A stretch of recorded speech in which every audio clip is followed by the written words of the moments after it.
Okay. At iba pa pong mga pangyayari, butata rin si Manuel. Maganda po yung tandem ni VP Sara at saka ni Marcoleta. Kaya lang, talagang gano'n. Pasensya na po kayo, nakapagsimula na ako bago kayo. Hahabol na lang po ako. Sige, okay lang po. Kaya siguro hindi tayo dadami. Okay lang yan. Habol na lang yung iba mamaya. Dinetain yung tao for due process, sir. I need explanation. Tinatanong kita kanina. Appointing authority. USEC. Oh. Inakusahan mismo ni BP Sara na hindi alam. No? Maraming hindi alam. Tinitest lang siya ni BP Sara eh. Napapahiya si Chua kasi wala talaga siyang alam sa batas.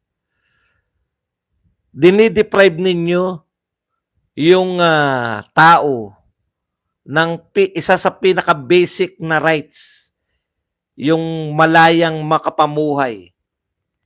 No? Malaya sa pagkakakulong. Rights to live, liberty, and private property. Yan po yung pangunahin. Yan po ang mga pangunahing karapatan ng bawat mamamayang Pilipino. Ayon po yan sa konstitusyon.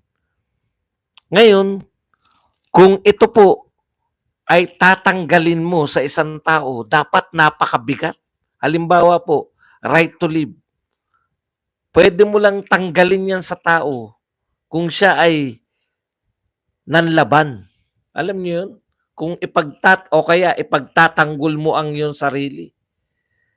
No? Kung babawiin niya yung karapatan mong mabuhay, may karapatan kang unahan siya.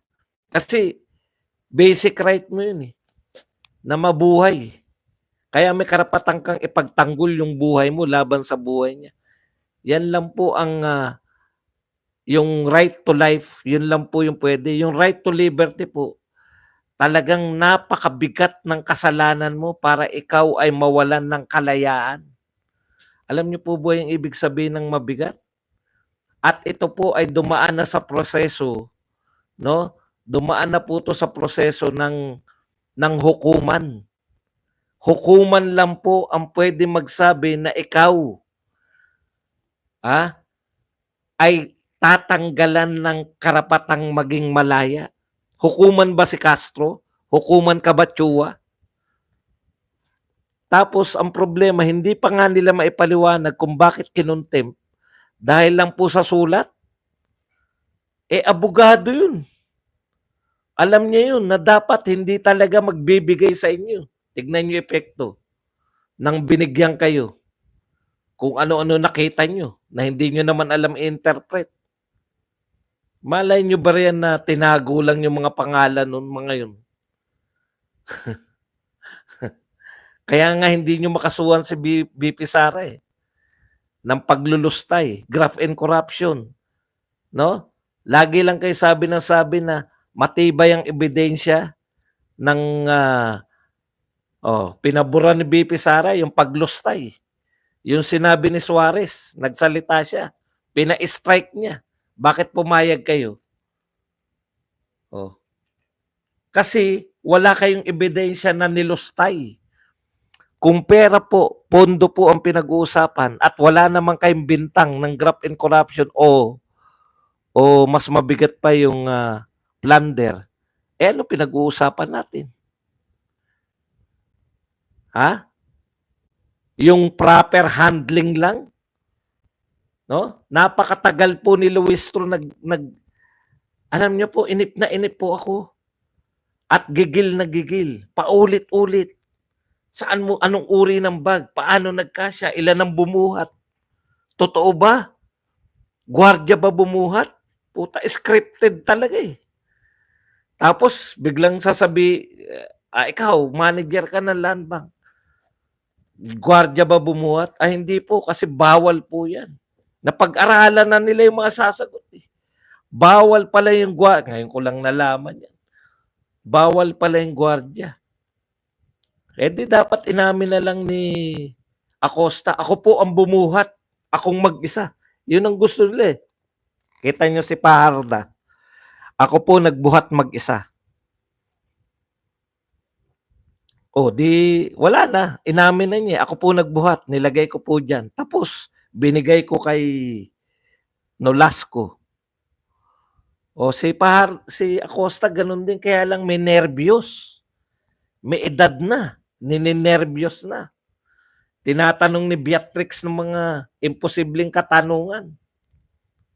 Alam niyo po, sabi ko nga kanina habang nanonood tayo, yung mga tanong na sino ang tumulong sa'yo para ilabas yung pera? Ilan ang tumulong? Noong 2022 pa po yan, ha? Kilala mo ba kung sino tumulong sa'yo? Puta, ganun pala yun. Pag may tumulong pala sa'yo, dapat mong kilalanin. Halimbawa, may nabibigatan ka.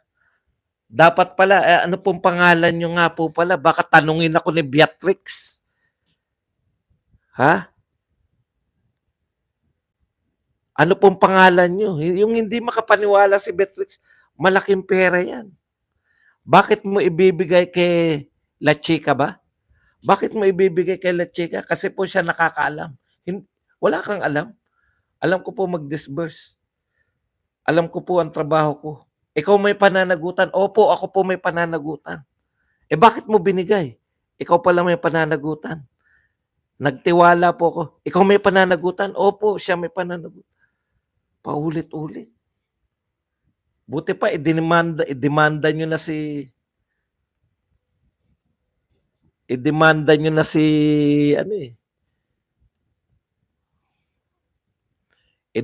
nyo na lang si Acosta, matutuwa pa eh. Paulit-ulit. Ang daming tanong talaga. Alam niyo ang ginagawa ni Luis Tro? Yung lilituhin ka lang, hindi naman po pwedeng lituhin ka. Kasi una, walang abogado nagtatanggol.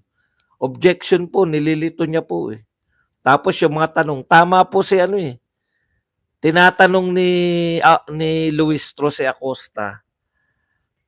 Ano yung sinasabi niya? Kaya po naniwala ako eh. Ngayon po ako naniniwala, no? Na ang meron, kaya po nagmukhang matalino talaga si Luis Tro.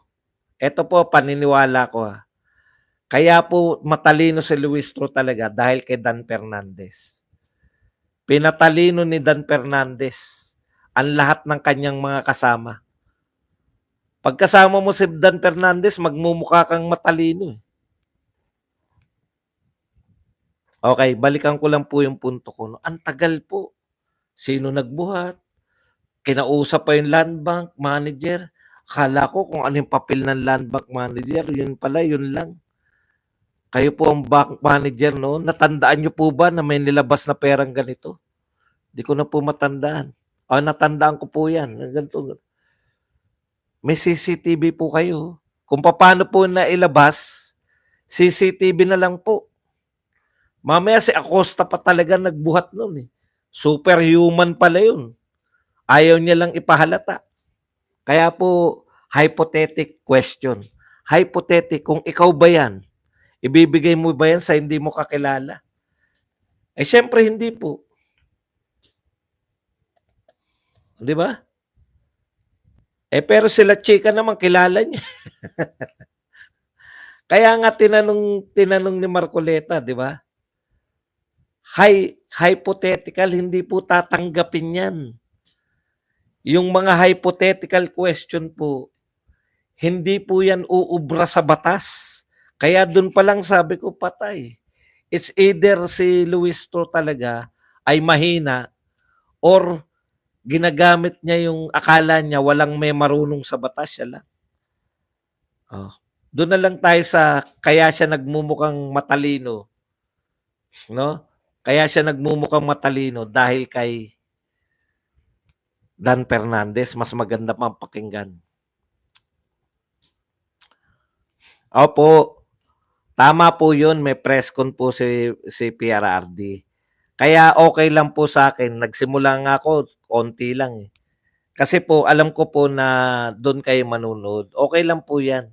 Kaya lang mahirap po akong tumigil sa kalagitnaan, 'di po ba? Eh, puwede ko naman habulin siya na manonood po ako mamaya hanggang madaling araw, gano'n na lang po 'yun. Kasi paulit-ulit tayo, eh. Hindi po ako magagalit na nag-aaya kayo, 'no, na pumunta ro'n. Tama po 'yun, dapat mapanood niyo. Oh, 'yun lang po. Pero hindi po natin ititigil kasi nasimulan ko total tayo naman dito, kung konti manood, mamaya pagkatapos ni Tatay Digong alam ko na panonoorin niyo pa rin 'to. Kaya tuloy na lang po natin 'no, wag na po kayong maghinanakit. Okey, punta na po tayo. Eto po, katulad po niyan 'no, tapos sumagot po si ano, sabi ni Marcoleta, "Hindi mo puwedeng gamitin sa pagtatanong yung hypothetical." Hypothetical nga, eh, 'di ba? Hindi totoong pangyayari. Bakit ka mag-aaksaya ng panahon, hindi naman po puwedeng tanggapin yun na katotohanan. Eh, bumanat pa si Manuel, ang sabi ni Manuel, eh, kinakailangan po natin 'no, tayo po ay lahat ng senaryo ay dapat po natin tignan, 'di ba? Sabi ni Raul Manuel, lahat ng senaryo ay dapat natin tignan, sabi ni Raul Manuel. Eh, dahil gumagawa tayo ng batas. Oh, eto po ang sabi ni Congressman Marcoleta, "That's the problem of non-lawyers. They insist on something that shouldn't be done." 'No? Yun po ang problema ng mga non-lawyers, mga hindi abogado. Ini-insist po nila yung mga bagay na hindi po puwedeng gawin. Hindi nga po puwede yan. Dahil yan po ay hindi naaayon sa batas. Mag-aaksaya lang kayo, eh. Katulad ng ginagawa ni Luis Tro, pag-aaksaya lang po, eh tanong po, bakit po sila nag-aaksaya? Bakit po umabot ng gabi? Ang tagal po ni Akop na nagtanong kay Paharda. Ganyan din po yung linyahan. Saan ka nag-withdraw? Paano mo nabuhat? Nakikita po ninyo yung ano, yan po yung mga script na tinatawag natin, sinasabi natin script.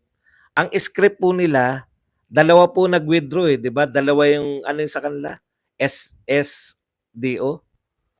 Dalawa yung nag-withdraw ng pera, si Acosta at saka si Paharda. Sabi ni Paharda, dalawang dalawang bag at saka sa likod meron pa ano, at nilakad niya lang 'yan dahil sa loob lang siya ng DepEd. Sa loob lang ng DepEd naroon yung land bank. Naipaliwanag niya ng maayos. Alam niyo po, mga nerbiyosa, hindi po kasalanan maging nerbiyosa. Eh, papaano hindi kakabahan, eh, pinandidilatan, yung iniiba-iba yung muka. Pagmumukha pa lang ni Luis Tro, nakakatakot na, eh. 'Di ba? Kakabahan ka talaga, eh. Tapos, ano ba mali sa sinasabi ko? Mapapaisip ka na rin, eh. 'Pag hindi ka po sanay sa mga usapan na balat-ubaan, ang ginagawa po ni Luis Tro, alam niyo, sabi ko nga sa inyo, sanay ako sa debate. Parang ganito yan, eh. Eto nakuwento ko na sa inyo, eh. Yung lilituhin mo yung tao, may mga nanghihingi ng tulong,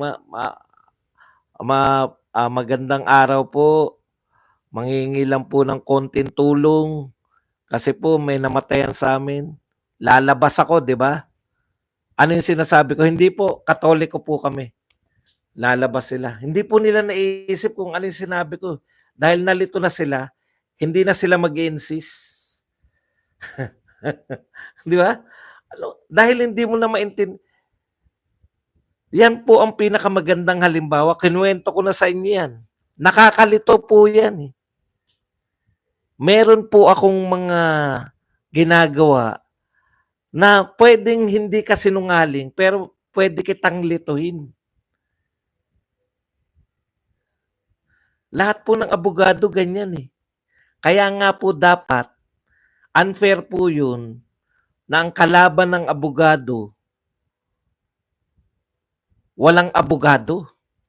Kasi kukwestiyonin ka ng abogado tapos kaya nga po unfair po yan. Parang abogado si Luis Tru versus accountant. Tapos magdidiskusyon sila. Lilituhin ka talaga eh. 'Di ba? Kahit alam mo, ang maganda lang dun, nakita natin na alam ni Acosta yung ginagawa niya.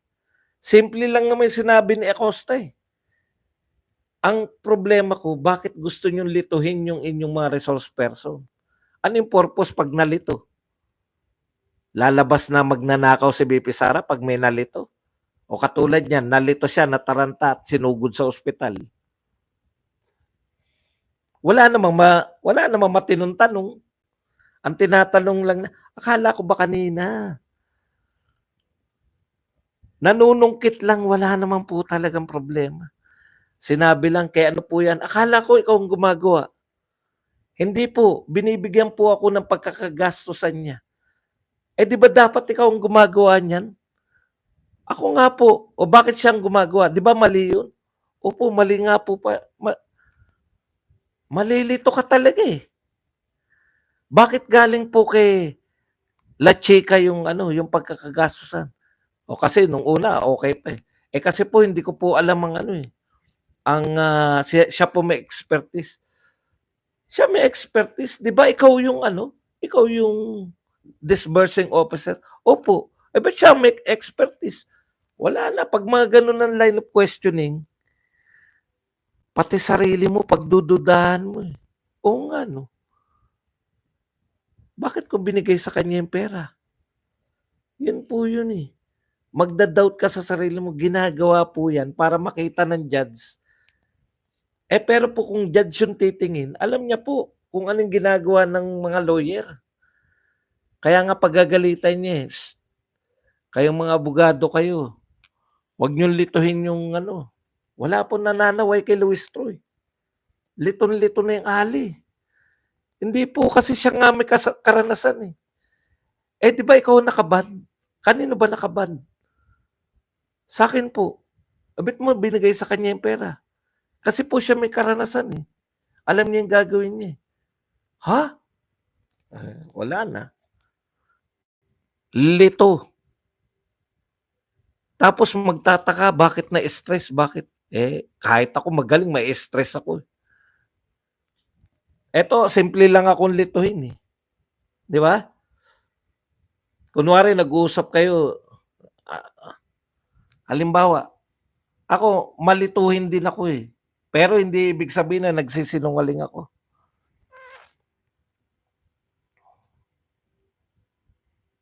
Anong purpose nyo? Bakit kinakailangan yung lituhin ang inyong mga ang inyong mga naano ko sa mga panawagan yun na katulad niyan. Una, okay lang ako eh, no? Ngayon, guilty na po ako kanina pa.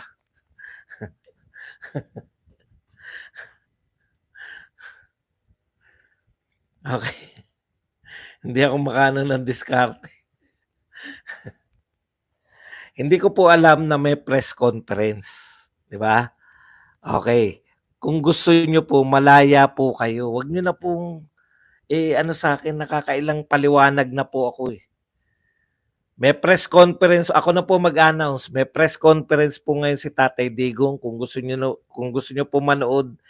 Kaya ko po tinutuloy dahil pagkatapos po ng press conference, manonood naman kayo sa akin ng replay. Hindi po ba? Okay. Balik na po tayo. Yun po binibigay ko sa inyong halimbawa. Nalilito. Kaya po inatake na. Inatake na siya. Kasi magdududa na siya eh. Kung yung gwardiya, di ba? Ako, madali lang akong lituhin eh. Ganito pa pag nagdidiskusyon kami. Kahit tama yung sinasabi ko. Sasabihan lang ako ng kalabang ko. Alam nyo, ang mga Marcos, magagaling talaga yan. Siyempre tutol na tutol ka. Mas magaling yan sa Duterte. Putya, di siyempre naghanda ka na ng pambanat mo. Sabay tatanungin ako sasabihan ako ng kausap ko, hindi ba pogi? Pogi? Ako ba ang pogi? Nalito na ako ngayon. Oo, tama ka. Nilito ko dahil nasabihan ako ng pogi. Di ba? Ano ba yung tututulan ko sa kanya? Yung pagiging pogi ko ba? O magnanakaw ba yung Marcos o hindi? Oo. Nalito ka dahil dalawa yung sinabi sa'yo. Ang mga Marcos ay hindi magnanakaw. Hindi ba pogi? Sinabihan ako ng pogi. Malilito ka ngayon. Ano ba sasagutin ko? Yung pogi ba ako o yung magnanakaw ang Marcos? Oo. Pero ang isip ko, pogi ako. Oo. O, di ba? Nakakalito. Papalagan daw po ni BBM ang pagbabanta. Kung ang presidente pinagbabantaan, paano pa yung pangkaraniwan na mamamayan, di ba? Okay, maganda yung punto naman. Ito po ang sagot ni BP Sara. Reaction niya ron, no? Napapalag daw po si BBM sa sinabi niya na yun nga, yung banta sa kanyang buhay. Sabi ni BP Sara, oo. Hindi, gayahin natin yung boses. Oo, di ba? Pumalag nga sila. Pinatay nga nila si Benigno Aquino Jr. Ay, hindi. Wala. Pumalag nga yung taong bayan. Nung pinatay ng pamilya nila si Benigno Aquino Jr. Bug na naman. Wala pong tigil ang pasabog na yan. Eto na po, itsura pa lang ni nang aasar siya, no? Yung ganito itsura ni, yung binabago-bago niya yung mukha niya, yung parang inaangilan. Nagme-make face siya eh. O ganun lang siya magsalita. Dinetain nyo na yung tao for due process, sir. Asaan ang explanation ng due process ninyo noon? Tinanong kita kanina. Yan. Sino ang appointing authority? Yusik ng ASEC. Ano sagot daw niya? Secretary. Hindi mo alam. Ayan po, nanlilito siya. Si BP Sara. Sino ang appointing authority? Yusek o ASEC? Nanlilito. Sagot raw niya. Secretary. Hindi ko rin alam eh. Pero umaamin ako na hindi ko alam. No? Pero si Chua, nagmamaang-maangan siya na hindi niya alam. Okay, maraming binera dito sa BP Sara eh. Camera. Ayan. Napapalunok po si Chua.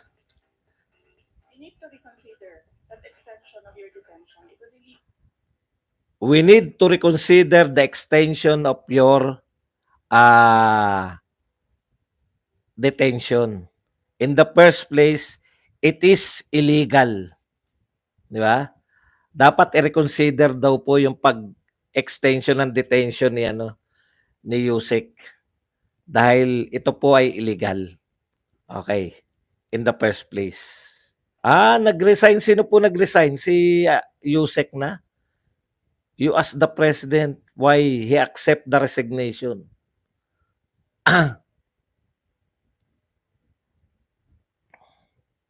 Do not ask due process. I think the proper remedy is for you to go to... Okay, pumapil pa po si Akop.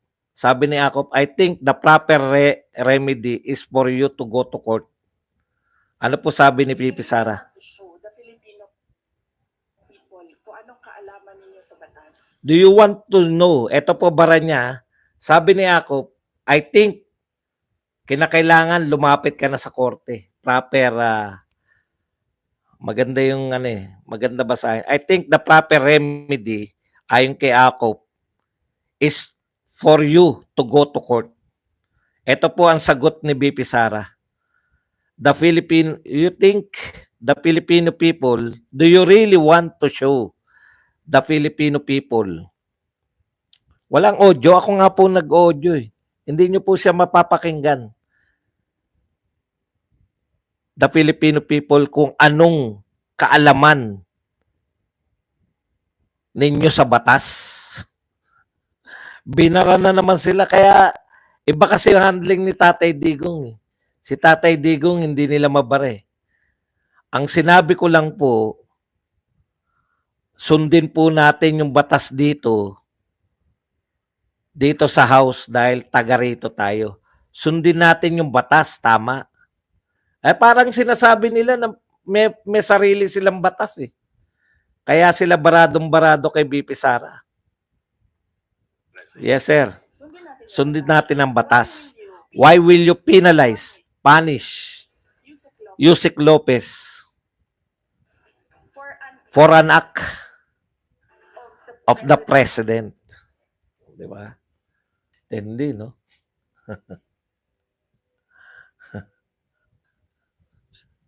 Hirap na hirap lumunok si Chua ng walang laway, tama. Ang malupit nito, yan yung nasa picture na, no? Nilapitan po ni Inday si Chua. Sinabihan niya na parang paano kami mag-object wala nga kaming kakampi. Kinakausap niya si QAS chair. Ngayon umepal to si Dan Fernandez. Ito nakakatawa eh. Ang sinabi ni BP Sara kay Dan Fernandez, parang sinabi niya, huwag kang umepal.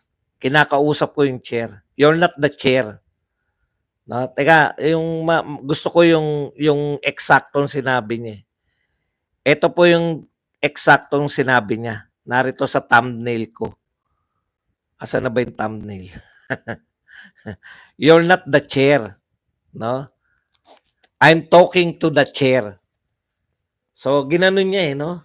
Huwag kang hindi niya sinabi. You're not the chair, I'm talking to the chair. Pahiya ka, Fernandez. Umirit pa po si Fernandez. Madam Vice President, I may be not a chair, but I'm a table. Ang galing mo talaga, Dan Fernandez. Maybe I'm not a chair, but I'm a table.